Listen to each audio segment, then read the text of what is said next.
Good evening, everyone, and welcome to tonight's episode of Philosophy in the Forest. I'm Shasta, and I'm coming to you from the beautiful big island of Hawaii. And in the background is my little dog, Ponchi. And I'm here to talk to you about the sad story of Plato's Crito. And the Crito is the last testament of Socrates. And it's where Socrates tells his friend that he's going to go ahead and take the Hemlock. So the Crito begins early in the morning in a jail cell in Athens in about the year 399 BCE. And Crito comes up to tell Socrates that he's bribed the guards and that he has horses and that they can take off and go to Sicily. And this is interesting because Crito is so upset by the fact that his friend is in jail for what he believes is unjust, and Crito is willing to break the law. And he's willing to get in trouble. He's willing to become exiled and become a criminal himself just so that he can save his friend Socrates, who he believes is not only a treasure to Athens, but he's also afraid that if he doesn't try to rescue Socrates, that people are going to talk bad about him. But Socrates is so solemn and so defeated in the Crito, and we basically see this almost like a sad portrait of an older gentleman who is 70 years old and who has decided that because his precious city-state Athens no longer welcomes his ideas, and that he had said something blasphemous about the gods, and this led him to be charged with corrupting the minds of the youth. And it almost reads as if Socrates is so hurt by this.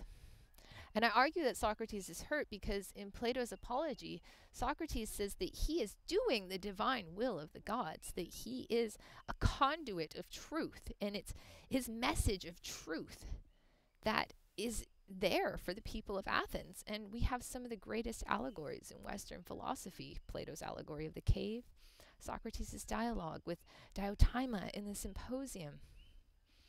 There's so many pieces of Socrates that we've received from Plato at this point. In this last piece, Socrates says to his friend Crito, "No, I will not escape. It wouldn't be just for me to escape, because if I don't follow the laws, I'm setting a bad example for the people, and I'm saying that the city of Athens can't make good decisions."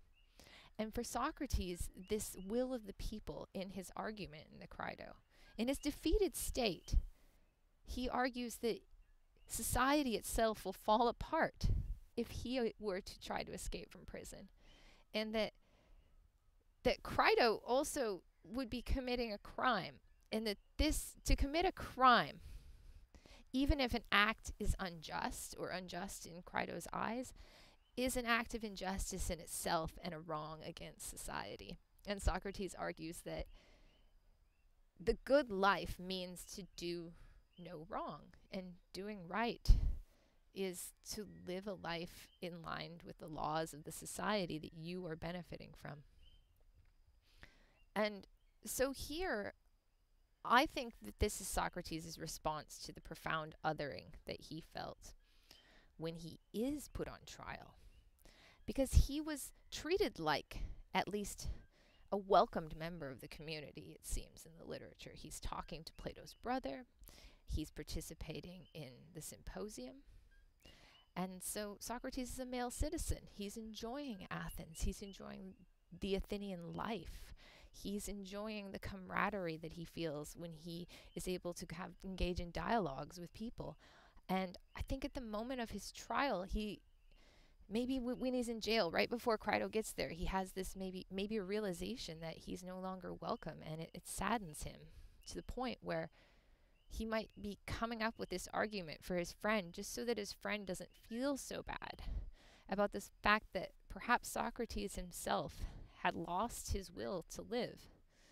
And so Socrates makes this argument to his friend that he has to die because it's a just idea, because the people have made this decision.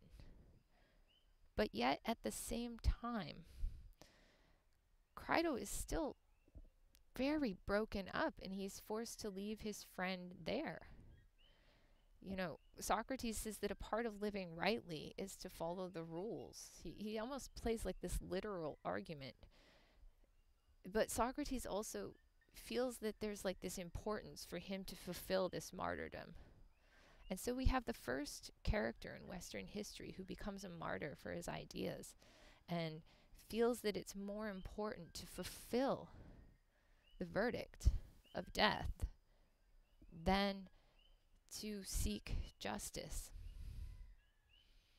And so Socrates doesn't escape with his friend. He ends up becoming a martyr for freethinkers.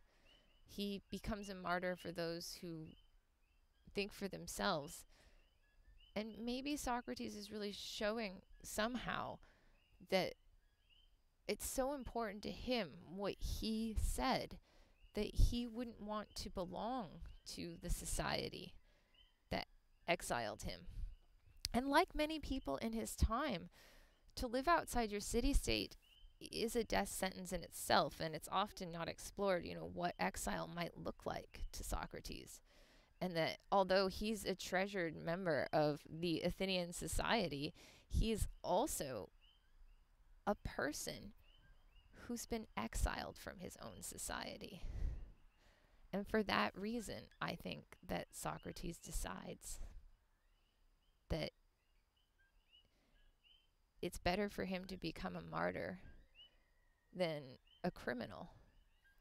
And that if he were made into a criminal, maybe they would corrupt his story. And that as a martyr, he has a greater opportunity to be that hero of Western philosophy.